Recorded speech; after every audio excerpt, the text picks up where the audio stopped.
Le Congo et le gouvernement français sont en discussion sur le projet de création de l'Institut de hautes études maritimes et fluviales, suite à un entretien tenu entre les deux parties le 18 février. Les deux gouvernements se sont accordés sur un certain nombre d'aspects, notamment le renforcement des capacités des forces de l'ordre maritime. Pour les deux parties, cet institut devrait être plus large et s'étendre aux questions environnementales.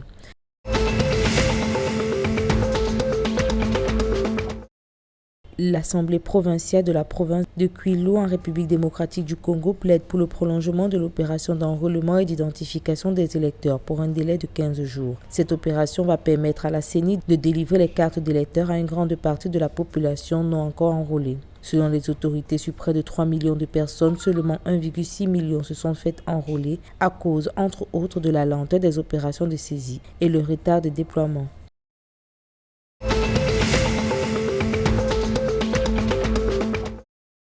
Les autorités tchadiennes et soudanaises ont échangé sur le projet de construction d'une voie ferrée reliant les deux pays. Les discussions ont permis aux deux États de s'étendre sur les procédures de facilitation de transport de marchandises par voie ferroviaire du Soudan vers le Tchad. Au cours des échanges avec le Soudan, les autorités tchadiennes affirment avoir eu l'assurance qu'avant la construction de la voie ferrée Tchad-Soudan, l'État soudanais prendra toutes les dispositions nécessaires pouvant servir à la sécurisation et au transport des marchandises de Port-Soudan jusqu'à Niala, la frontière Tchad-Soudan.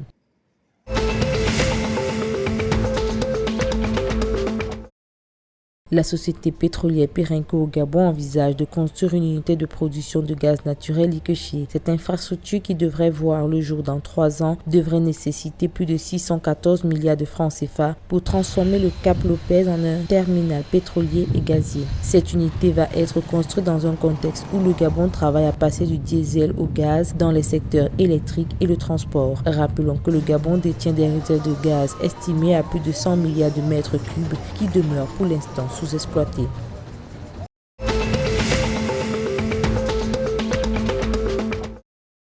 Au Cameroun, le prix du kilogramme de cacao passe de 1 250 à 1 275 francs CFA, révèle le système d'information des filières. Cette hausse de 25 francs annoncée ce 20 février 2023 se justifie par la haute demande en cette période propice aux achats en raison de l'accès facile au bassin de production du fait du bon état des routes. Pour rappel, le système d'information des filières qui permet aux producteurs d'avoir en temps réel l'évolution des prix sur le marché local par l'Office national du cacao et du café pour doper les capacités de négociation des producteurs face aux acheteurs.